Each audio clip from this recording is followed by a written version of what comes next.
আসসালামু আলাইকুম, সবাই কেমন আছেন? সকালবেলায় একটা গেমিং ল্যাপটপ পাইছি। এই যে এটা কিবোর্ড চেঞ্জ করতে কাস্টমারটা হচ্ছে ইন্ডিয়ান, এই দেশে ইন্ডিয়া এর লোকাল ইন্ডিয়া। আমি ওরা বলছি যে বারবার আমি তোর কাজ করবো না, তারপর ওই আমারে দেয়া গেছে, কয় না তোর ছাড়া অন্য কোথাও কাজ করবো না। 3-4বার ফেরত দিছি, কারণ লোকটা বেশি সুবিধার না। ও অনলাইন থেকে জিনিস কিনে নিয়ে এসে আমার ফিটিং করায়, তো এরকম ন্যায্য মূল্য দেয় না, একটু সমস্যা হলে চিল্লাচিল্লি করে। তাই চাইছিলাম আমার কাজটা করতে, কিন্তু আমার ছাড়া যাইতে আসে না। এই যে ওর ব্যাটারি ম্যাটারি সব, ও এখন এখানে বসে ছিল চেয়ার নিয়ে। পরে আমি বলছি তুই চলে যাওয়ার পরে আমি করবো, নাইতে করতাম না। তো ওর মতো চলে গেছে, তাই আমি এখন এটা করতেছি আর কি। তো লোক ভালো না, একেবারেই ভালো না, শুধু ভালো না একেবারেই ভালো না। ওর মতো লোক দুই একটা থাকলে আর মনেই হইব না। ঠিক আছে, অনলাইন থেকে কিনে নিয়ে আসে মাল, আইনা পরে আমাদেরকে দেই করায়।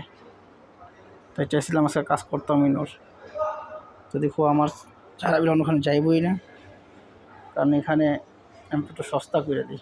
মেন সমস্যা সেটা, কেন আমার তো আর এখানে টাকা পয়সা ইনভেস্ট করা লাগে না, যা হাতের কাজ।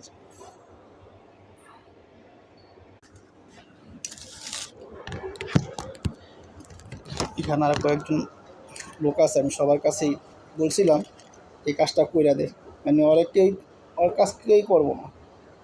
এক কথা, ওর কাজ কেউ করবোই না, আমি করতে চাই নাকি। আজকে আমিও শেষ, আল্লাহ দিলে ওর এটা যদি হয়ে যায় ঠিক মতো, আমিও আর ওর কাজ করবো না।